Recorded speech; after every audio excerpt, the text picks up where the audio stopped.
శ్రీ గురువే నమ. ఓం శ్రీ మాత్రే నమ. ఓం సర్వమంగళాయ నమ. ఈరోజు ఐశ్వర్య రేఖ లేక ధనరేఖలో భాగంగా ఈ ధనరేఖ అనేటువంటిది జీవిత రేఖకు దగ్గరగా వెలుసు పైకిపోయినా వారి జీవితము ఇతరులపై ఆధారపడి ఉండును అని చెప్పాం.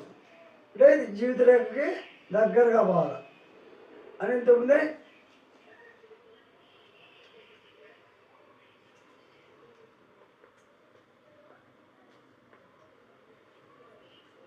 ఇక్కడ ఈ జీవిత రేఖకి దగ్గరగా ధనరేఖ ఎవరికైతే పోతుందో వారి జీవితం ఇతరులపై ఆధారపడును. కొంతకాలం వారి వ్యాపారము బంధువులు స్నేహితులు ఇతరులు చూసును.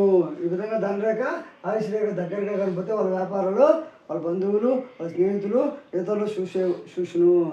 తర్వాత తదనంతరం తనే బాధ్యతలు తీసుకుని చూసుకునే వారికి విధంగా ధనరేఖ ఆయుష్ రేఖకు దగ్గరగా పోను.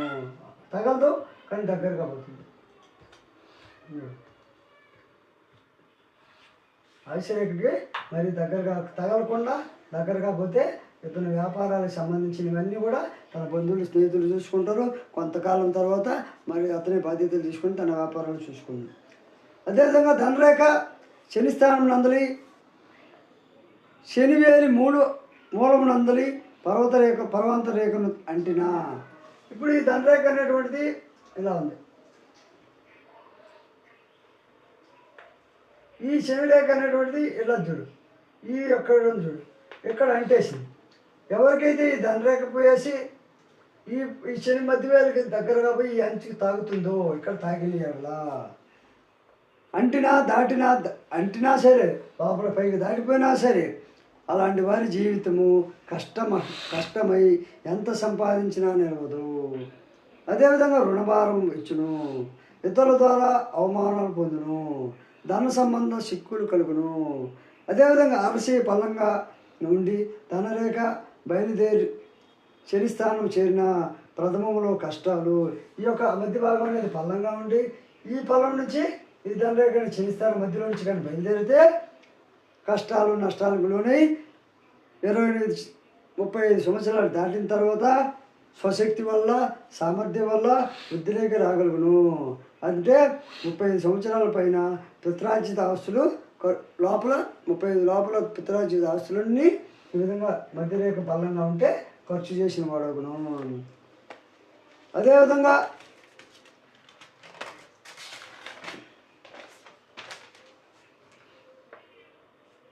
మార్స్ నెగిటివ్ కుజి నుండి అంటే ఈ పక్క ఈ కుజి నుండి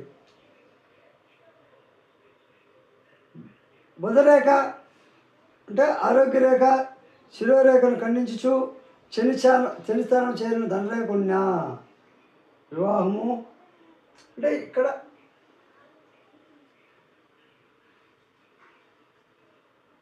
ఎలా ఉంది. ఇప్పుడు ఏనిది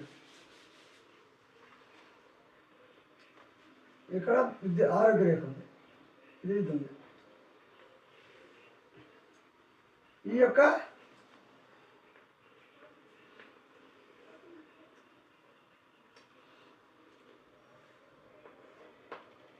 ఇక్కడ కుజిస్తాను, ఈ కుజిస్తానం నుండి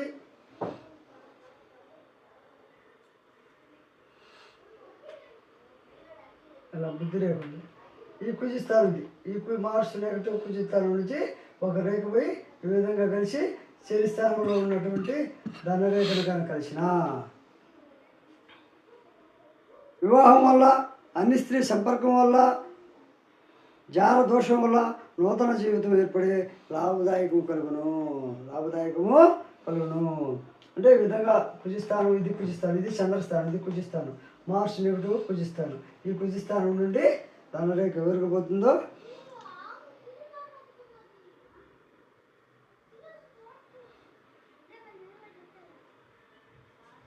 వారు వివాహం వల్ల కానీ అన్ని స్త్రీ సంపర్కం వల్ల కానీ ఇతర స్త్రీల సంబంధం వల్ల కానీ నూతన జీవితం ఏర్పడి లాభదాయకం కలుగును.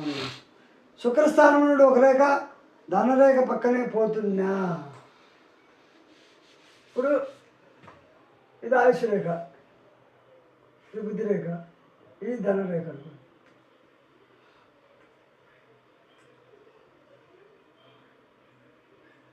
ఈ శుక్రస్థానం నుండి ఒక రేఖ వచ్చి ధనస్థానం పక్కనే చూడండి. శుక్రస్థానం ఒక ధనరేఖ పక్కనే ఒక అంటే తగలకుండా పక్కనే ఒక ధనరేఖ పోయినా శుక్రస్థానం నుండి ఒక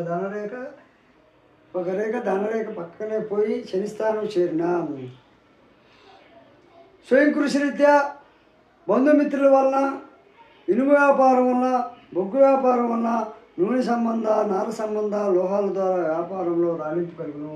శుక్రస్థానం నుండి ఈ ధనరేఖ ఇక్కడున్న ధనరేఖ పక్కనే తగలకుండా పోతే లోహ సంబంధ వ్యాపారాల వల్ల కుటుంబ సభ్యుల సహకారంతో అభివృద్ధి చెందును, లాభం కలుగును, రాణింపు కలుగును. అదేవిధంగా ఒక త్రిభుజం నుండి ధనరేఖ బయలుదేరిన ఈ ధనరేఖ అనేటువంటిది ఒక త్రిభుజం నుండి బయలుదేరిన ఇప్పుడు ఇక్కడ త్రిభుజం ఉంది, ఇలా ఈ త్రిభుజం నుండి ధనరేఖ ఇలా బయలుదేరి అంటే త్రిభుజం ఎలా ఉంది. త్రిభుజం నుండి ధనరేఖ ఎవరికైతే బయలుదేరుతుందో అభివృద్ధి ఆలస్యంగా, అనగా అభివృద్ధి అనేది ఆలస్యంగా అంటే 30 సంవత్సరాల పైన కానీ చేయకూడదు.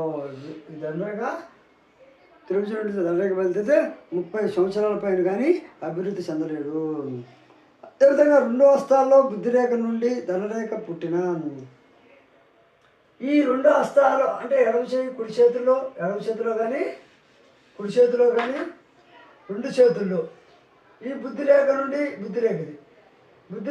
ధనరేఖ బయలుదేరిన ఇది ఎడమ చేయి నుండి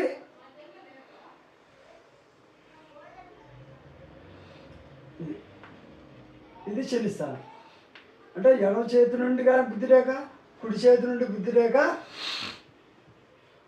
2వ స్థానంలో కూడా బుద్ధిరేఖ నుండి ఎవరికైతే ధనరేఖ బయలుదేరుతుందో అలాంటి వారికి 30 సంవత్సరాలు అంటే 40 సంవత్సరాల పైన కానీ అదృష్టం రాదు. 40 సంవత్సరాల పైన అదృష్టం వచ్చును, 40 సంవత్సరాల పైన సంపాదన కలుగును, 40 సంవత్సరాల పైన స్థిర జీవనం కలుగును. బుద్ధిరేఖ నుంచి ధనరేఖ బయలుదేరుతాయి 2 హస్తాలు. అదేవిధంగా చతుష్కోణం నుండి బయలుదేరిన ఈ ధనరేఖ అనేటువంటిది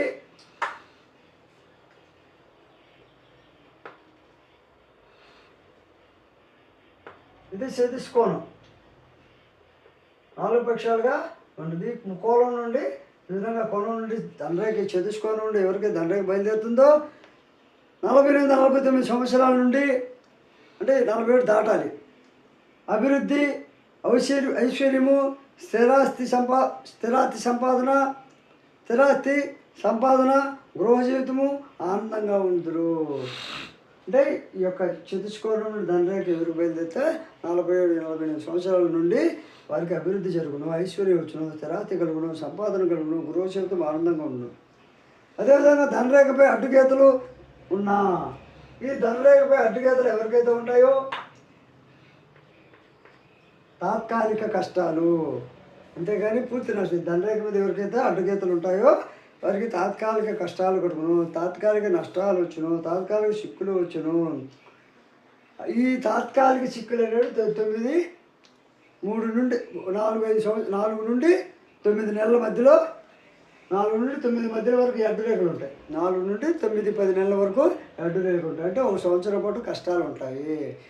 అంటే సంవత్సరం ఈ అడ్డురేఖలు ధనరేఖలు ఎవరికైతే వస్తాయో ఆ అడ్డురేఖలు అనేది సంవత్సరం లోపల అదే 10 నెలల వరకు ఉంటాయి, మళ్ళీ మార్చిపోతుంటాయి. ఈ అడ్డురేఖలు అనేది భయపడాల్సిన అవసరం లేదు. కాబట్టి ధైర్యంగా ఉంటే, పాజిటివ్ మైండ్తో ఉంటే వారికి ధనరేఖం 9 నుంచి 10 నెలల వరకు కష్టాలు ఉన్నప్పటికీ తర్వాత పుంజుకొని లాభం పొందగలరు, అభివృద్ధి చెందగలరు. తర్వాత ఆర్థిక సంబంధ చిక్కులు రావు. ఈ విధంగా సన్నులను బట్టి ఫలితాలు ఉండవు. ఈ ధనరేఖ అనేటువంటిది ఈ యొక్క అడ్డుగీతలు అనేటువంటివి సన్నంగా ఉన్నాయా, మెండుగా మందంగా ఉన్నాయా అనేది గమనించాలి. అడ్డురేఖలు అనేటువంటి తాత్కాలిక కష్టాలు తెచ్చాయి.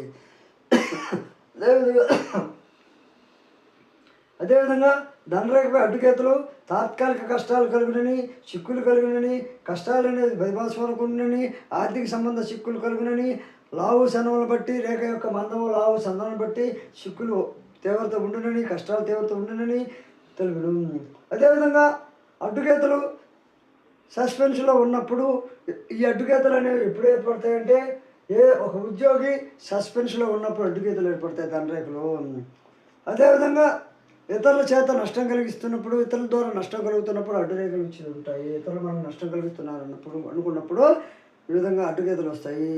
పనిలో ఒత్తిడి పరిస్థితులు ఏర్పడి, పనిలో కూడా ఒత్తిడి పరిస్థితులు ఏర్పడి సెలవు పెట్టి వెళ్ళిపోతుందరు, సెలవు పెట్టించి నష్టమును కలుగు చేసిందరు. కాబట్టి అడ్డురేఖలు అనేటువంటివి ఉద్యోగంలో పనిలో విరామము, కష్టాలు, సమస్యలు అనేది తెలియజేసుకున్నాను. ఈ వీడియో నచ్చితే లైక్ చేయండి, షేర్ చేయండి, సబ్స్క్రైబ్ చేయండి.